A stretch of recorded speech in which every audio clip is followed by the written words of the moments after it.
Hey guys, welcome back. Today I'm putting on my new shocks I got the other day. And I had to cut off all the bolts because they were pretty much these. I was able to pull one out. These are the original bolts. But this truck is, this frame was like 22 years old. So I got some new hardware and I put some anti-seize on them. And I got some new locking nuts, so that'll be easier to install.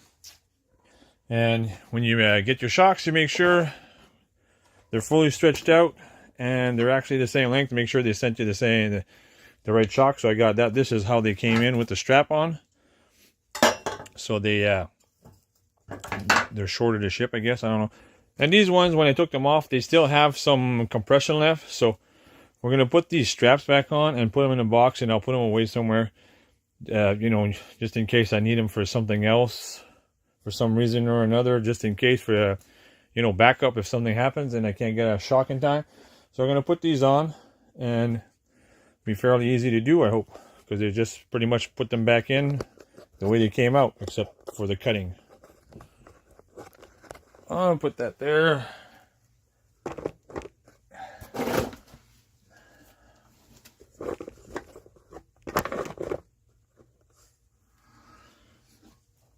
And we'll get some bolts and we'll slide these bad boys in.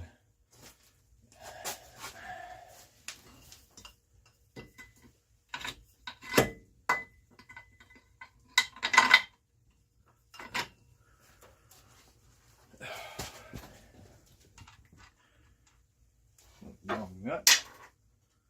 Make sure we got the right ones.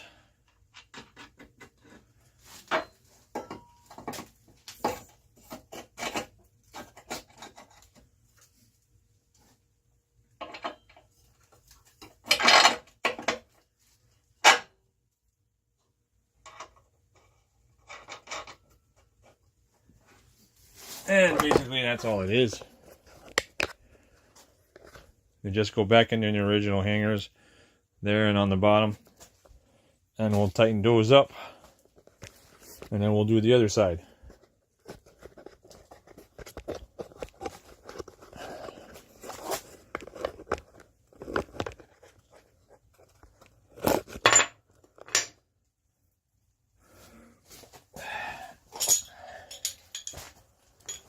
And yes, I'm using hand tools.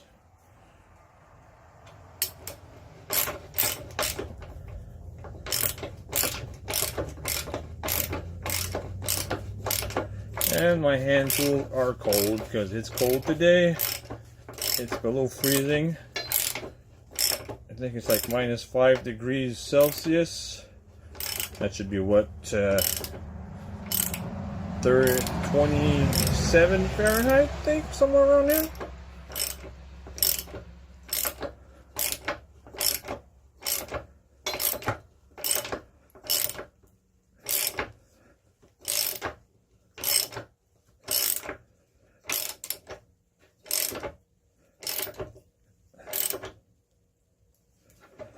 And now we'll go to the bottom one.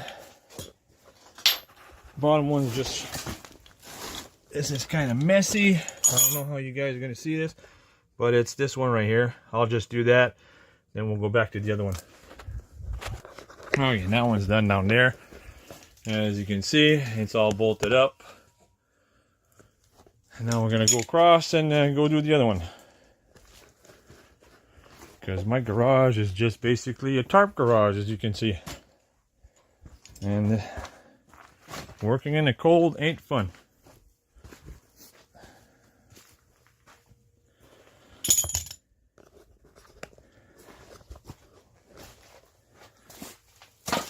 So we'll disconnect this.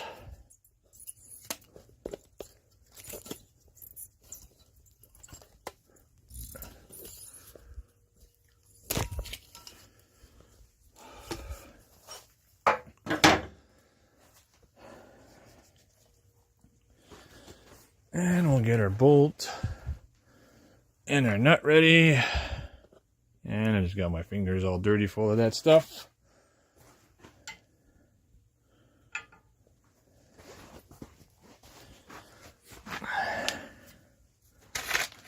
Oh, put that one in there.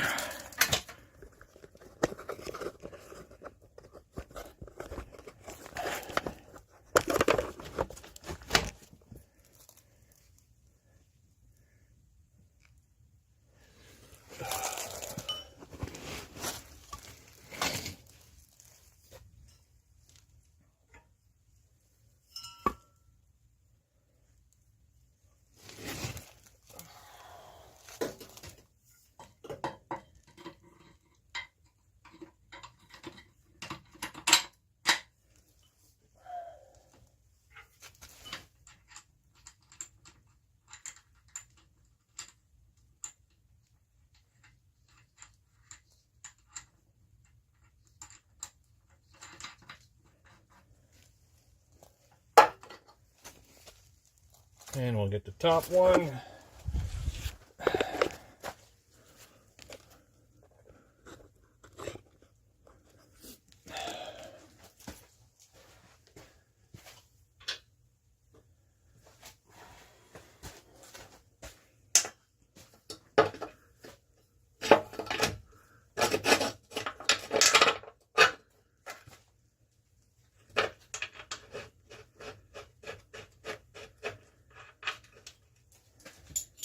And now we'll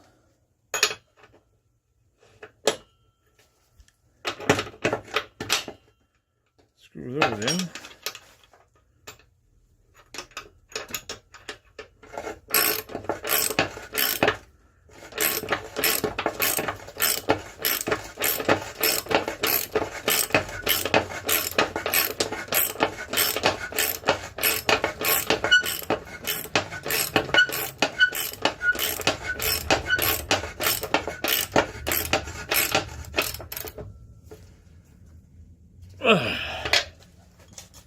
Now we'll do the bottom one there.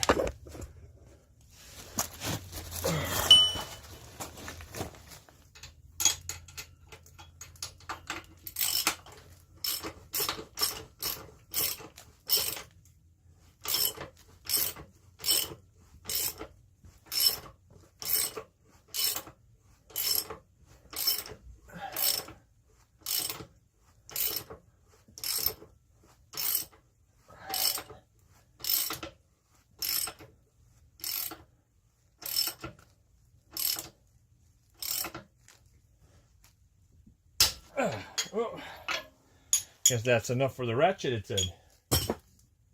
Okay. So now back to work on another thing. So I'm going to put these away and then we'll come back and I'll show you what's up next. And we're back. So I'm going to cut this section out of this. This is where the spare tire used to hang on this truck. But I'm putting my fuel cell underneath and I need to cut this section out so I have access to my feed lines and my return and my my fuel level and all that. So I'm going to cut the section off so we can have access to this if we are having any issues. That way we don't have to drop the tank, which is a good thing. So we're going to cut this off and then we're going to put the tank underneath to see if we cut the hole big enough.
And that's it for this disc. So we'll put in a new one.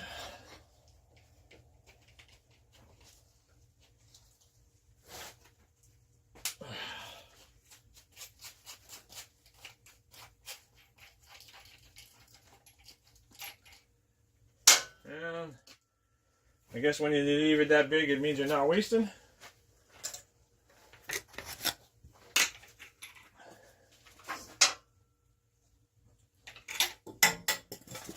Ah, crap.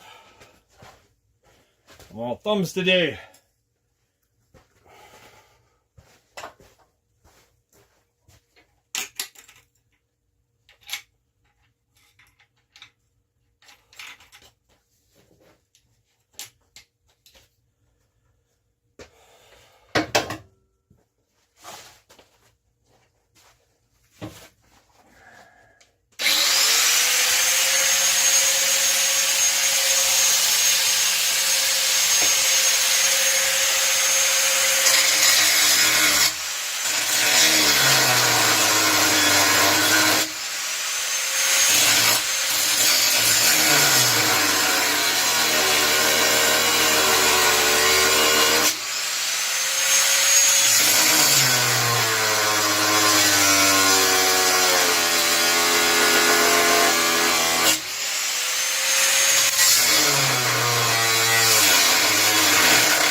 I do not like these discs. They're a little thicker than the ones I usually have, and they're not too good for cutting.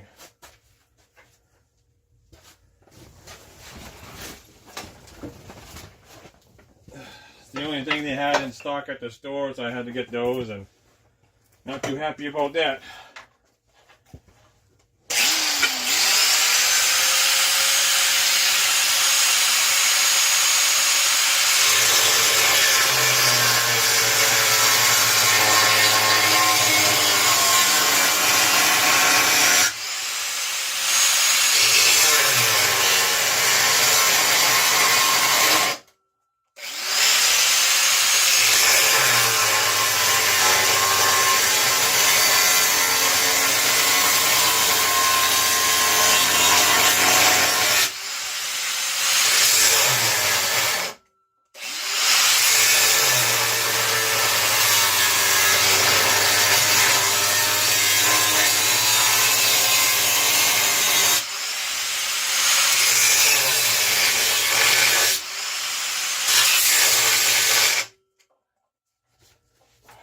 And I can't see through my face mask because it's all getting fogged up.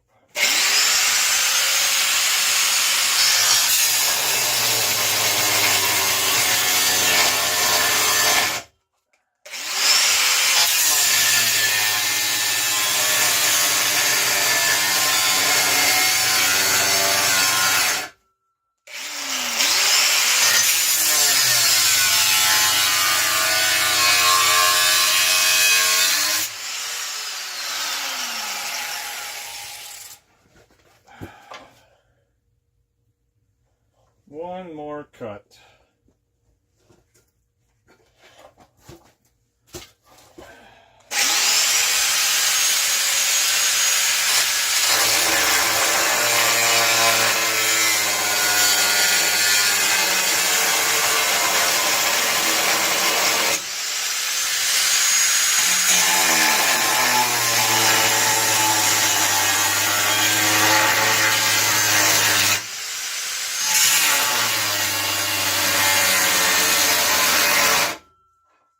Stupid grinder.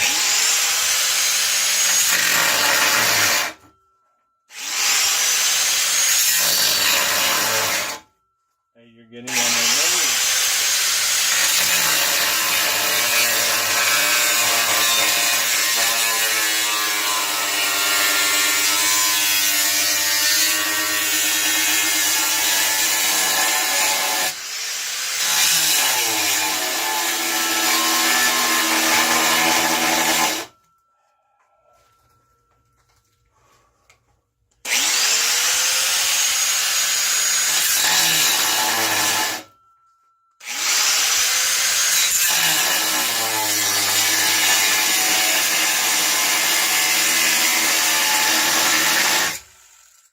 Come on, grinder.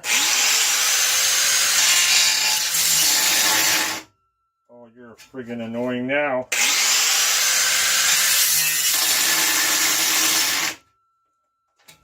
Yeah, we'll never get any work done this way.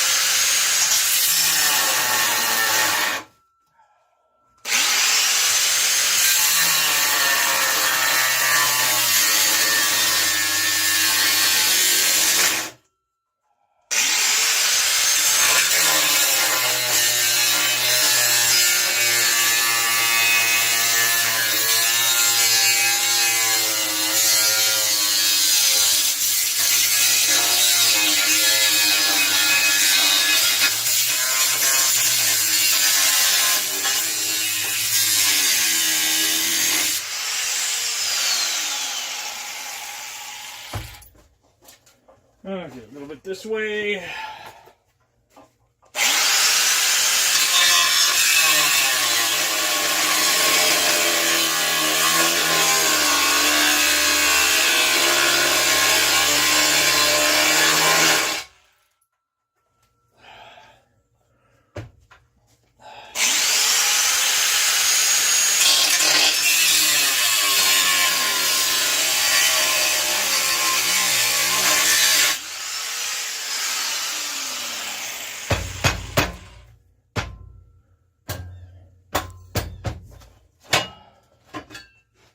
And that's the part coming off. Oh, we'll get this a little pretty.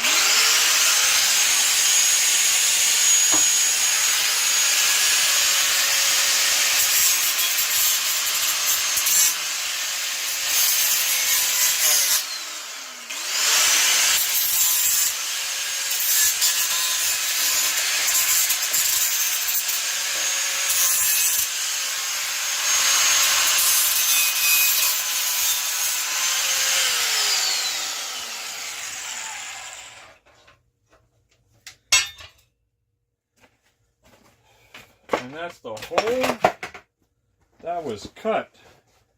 Now we'll go get the tank. I'll be right back. You guys don't go anywhere.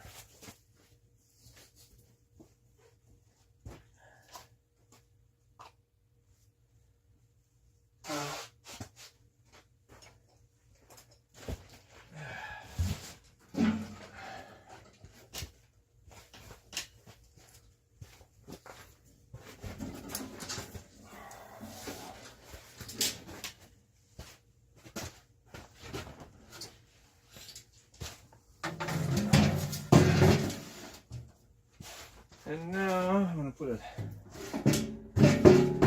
2x6 underneath, 4x4 underneath. Let's see if that helps.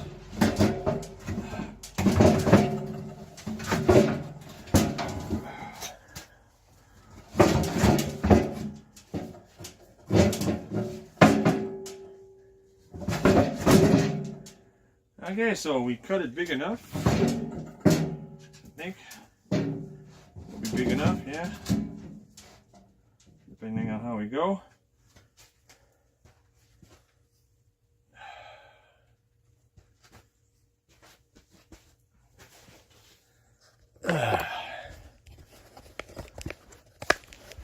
So this is how it's going to go. Like that.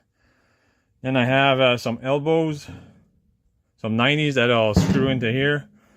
And I'll be able to send my hoses wherever I need to go. And the fuel filler cap's going to be here. But it's probably going to be connected to the fuel filler cap that goes on the back side of the Jeep. Where I'll show you what my plans are.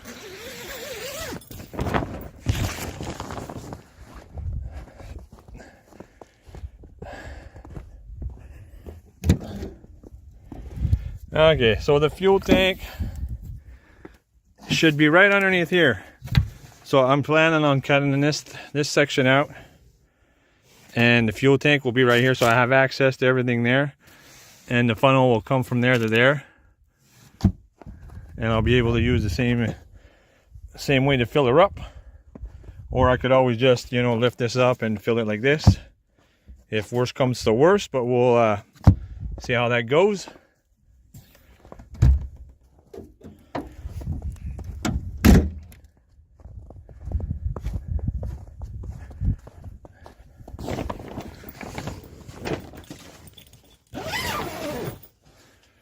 And so that's how it's going to go. And I'm going to get some angle irons so I can make so I can sit on the corners on each end like this, and then on the bottom, and that'll sandwich the tank together, and I can run some threaded rod through and then sandwich everything to the underneath the frame. And I'm going to plan on using some old tires. I'm going to cut into strips so I can put up against the tank in between the angle irons as a dampener, and so it won't mess up the fuel cell either. So that's what my plan is to do. So I'm gonna go find see if I have any steel for this and all that, and we'll continue next time I see you guys. So I hope you like what you see, and pretty soon, once we get all the parts done and everything, we'll put the Jeep on that. But for nowadays it's going slow because I live in Canada, and Canada Post is on strike, and some of my packages are in limbo in the mail somewhere. So God knows how that's going to end and how soon I'm going to get them home. So we'll go day by day and we'll see how that goes. So I'll see you guys on the next one. I hope you like. I hope you enjoyed. I hope you subscribe. So see you soon.